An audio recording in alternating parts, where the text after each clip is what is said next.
Hello, Warhawks. This is Mr. Tipton. Welcome to Chapter 2-3. We're going to start talking about proofs. Um, Proofs are a pretty tough part of geometry, to be honest with you, and we'll try to make the best of it, but try to pay attention and see if we can learn a couple things. So we have a couple different properties that can help us with proofs. The reflexive property, which seems kind of silly, but I like to think about it as looking in a mirror reflection. We have AB equals AB. Now that seems obvious. If these are line segments, they're going to equal each other. But sometimes we can use that property when solving proofs. Something's equal to itself. We call that the reflexive property. We also have what's called the transitive property. This says that if A equals 3 and B equals 3, so A is 3 and B is 3, then guess what? A and B are equal. Now, it didn't say A and B were equal to each other, but through the transitive property, if A is equal to 3 and B is equal to 3, then we know A and B are the same. So another way of thinking about this is that if something is equal to something and something else is equal to that same thing, then those two things are also equal through the transitive property. Here we see substitution property. You guys actually have used this a lot in algebra. When we'd say that x is 5. Well, then 3x plus 2, we can actually solve for that by substituting that value in. Since we know that x is 5, anywhere that we see x, we can substitute in the number 5, just like putting someone in for someone else when it comes to an athletic event. You substitute someone that plays the same position. Well, x is 5, so anywhere I see x, I can substitute a 5 in for that. So we can actually solve this 3 times instead of x. It's 5 equals 15, and then if we added 2 to that, we would get the answer that that equation would equal 17. So we substituted 5 in for x. It's called the substitution property. We also have the addition property, which is kind of weird, but it allows us to solve algebraic problems. Here we see x minus 3. Now you're saying, why is it minus when we're using addition property? Well, you've used this a lot too, believe it or not. To get rid of a minus 3, we actually add 3 to both sides. And that's where we get that thing called the addition property. The addition property of equality says whatever we add to one side of an equation, it remains balanced if we add the same thing to the other side. So through the addition property, we get that x equals 11. We added 3 to both sides. So even though it's a minus 3, the addition property says if we add 3 to both sides, we can solve for the equation.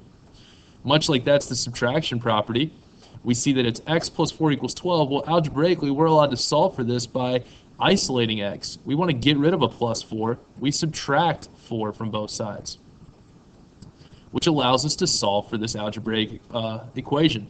So we subtract 4 from both sides, and we get that x equals 8. The subtraction property of equality allowed us to do that. Whatever I subtract from one side, if I do it to the other, then my equation remains balanced. The multiplication property, here we see x may be divided by, we'll say 3. So x is being divided by 3, and that equals 5.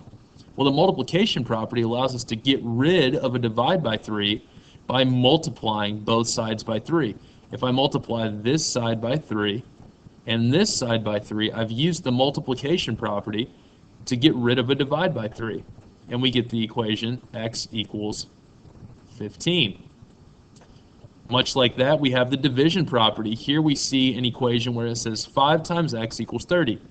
Well, we want to solve for this, so we use the division property to divide both sides by 5, and we isolate x, and we get that x would then equal 6. So we use that division property of equality, so whatever we do to one side, dividing, we divide the other side also, and we can get an answer. Now let's see if we can put these properties to use. Here's an example of a proof. On the left side, we see our statements, and on the right side, we see our reasons. So this is an equation, or this is a problem that all of you could solve. You've solved it before in class, where we see two angles that add up to equal 90. So we could set these two, add these two together, set them equal to 90, and we could solve for x. Well, we're going to do that same thing here, except we're going to write out actually what we do, and this is how you actually set up a proof. Now, the first thing that you want to start proofs with is what you're given. We are given that ABC is a right angle. And actually, let me just... Okay, so we were given the angle ABC as a right angle. That was given to me. I didn't have to do anything to figure that out. So we write over here, that was our statement, ABC is right. The reasoning for that is that it was given to us. So we want to start with the given information. Also given to us, even though it doesn't say so, something else that was given is that angle ABD equals 5x plus 9. That was given to me. I didn't have to do anything. They told me that ABD was 5x plus 9. So again, over here, we say that was given.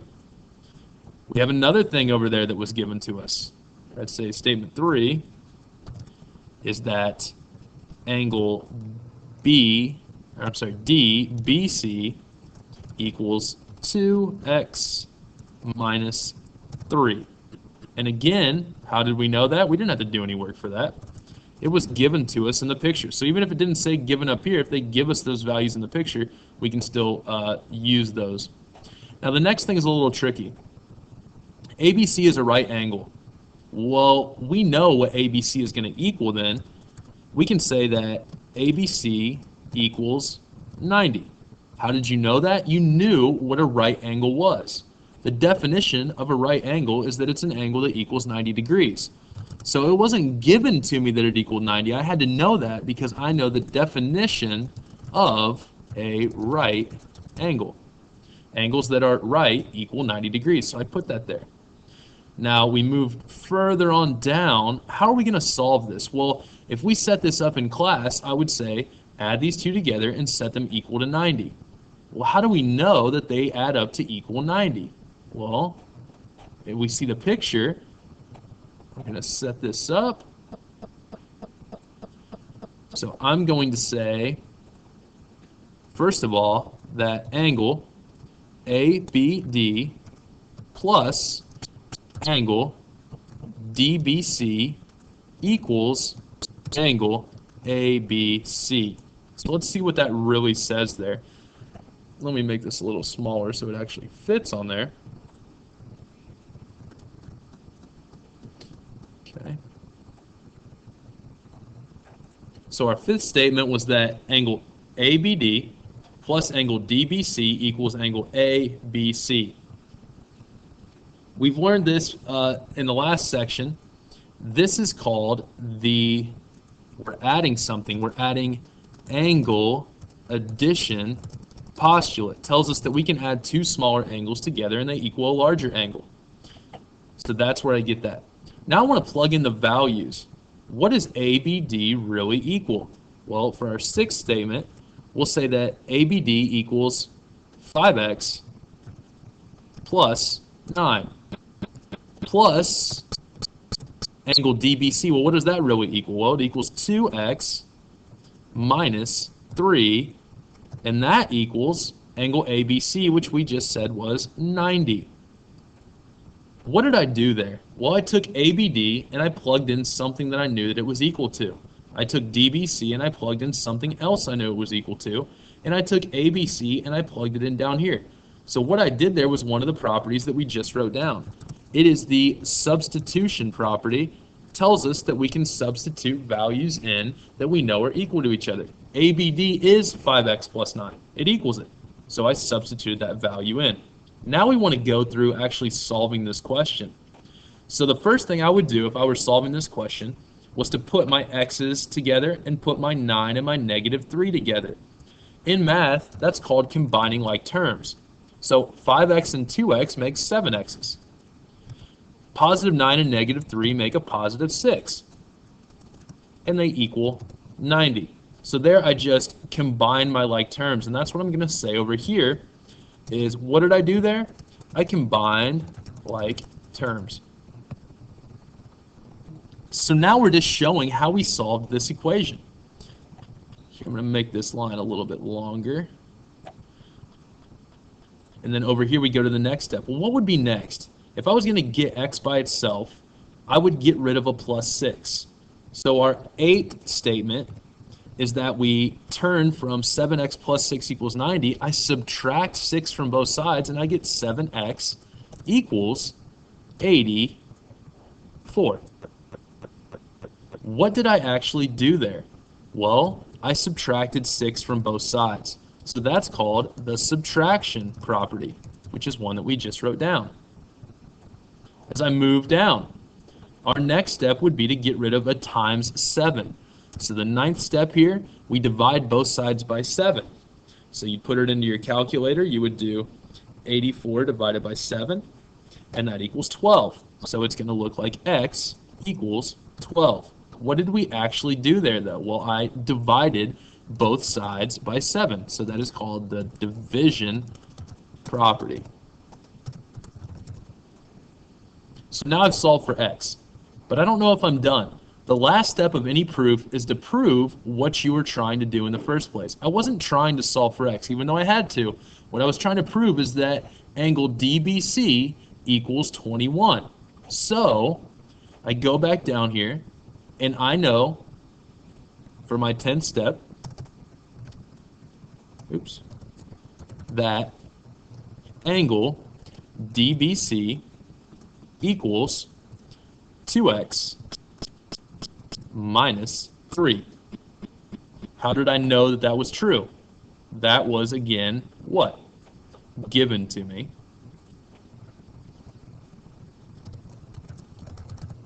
So as I work down, sorry, this is getting lengthy. Now I take, and I can actually, for my 11th step, say that angle DBC equals 2 times 12 minus 3. How did I know that was true?